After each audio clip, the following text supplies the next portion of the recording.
नमस्कार दर्शक बंधु शुभ सकाळ। आज हूँ 13 तारिख जून मास गुरुवार। चलतु जाना देश विदेश किसी बचा बचा गुरुत्वपूर्ण खबर। जदि आपण मैंने पर्यटन वीडियो को लाइक करना वीडियो को लाइक करी चैनल को सब्सक्राइब करी कमेंट माध्यम जनातु आपण मैंने आम वीडियो क्यों जिलू देखुं।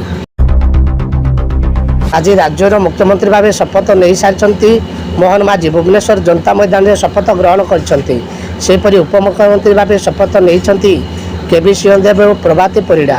सेपटे मुख्यमंत्री शपथ समारोह सामिल भी प्रधानमंत्री नरेंद्र मोदी और गृह अमित शाह। मोदी प्रथम दशक चाषी को मिलला टंका।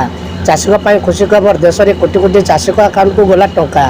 प्रधानमंत्री किसान सम्मान योजना अधीन चाषी आकाउंट को गला टंका। 3 थर प्रधानमंत्री भाव शपथ नेबा परी एक्शन मोड प्रधानमंत्री नरेंद्र मोदी चौकी बसवार प्रथम दिन आरंभ करदे काम। मागणा राशन को नहीं आसला बड़ अपडेट। एणिकी मिल 40 टी जिनिस। जदि आपण एक राशन कार्डधारी और सरकार मागणा राशन योजनार लाभ उठाते तेज यही खबर आपण अत्यंत गुरुत्वपूर्ण।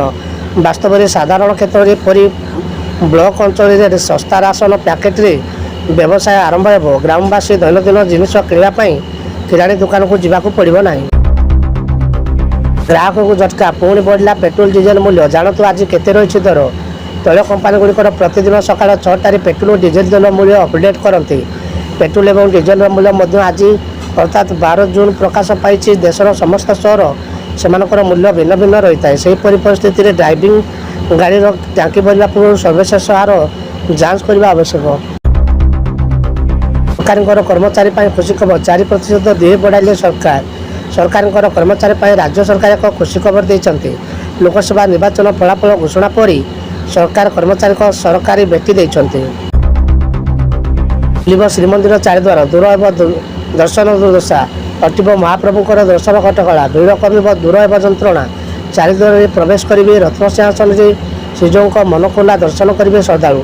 आसंता काली राज्यर बीजेपी सरकार शपथ ग्रहण रही बेले श्रीमंदिर चारिद्वार खोलने नहीं आरंभ हो जाए प्रक्रिया। श्रीमंदिर चारि स्थिति पर किसी वरिष्ठ पुलिस अधिकारी। नवा सरकार ओडिशा को मिला 6327 कोटी। केंद्र एनडीए सरकार गठन पर लगातार तृतीय थर पर प्रधानमंत्री भाव नरेंद्र मोदी शपथ नहीं। एसहित केंद्र मंत्री मंत्रिमंडल शपथ नेबा पर सोमवार मंत्रिमंडल विभाग बंटन कराई। निर्मला सीतारमण को अर्थ मंत्रालय दायित्व दि जाएगी। सेपरि ओडिशा को नया सरकार गढ़िया मिला 6327 कोटी टंका मिली।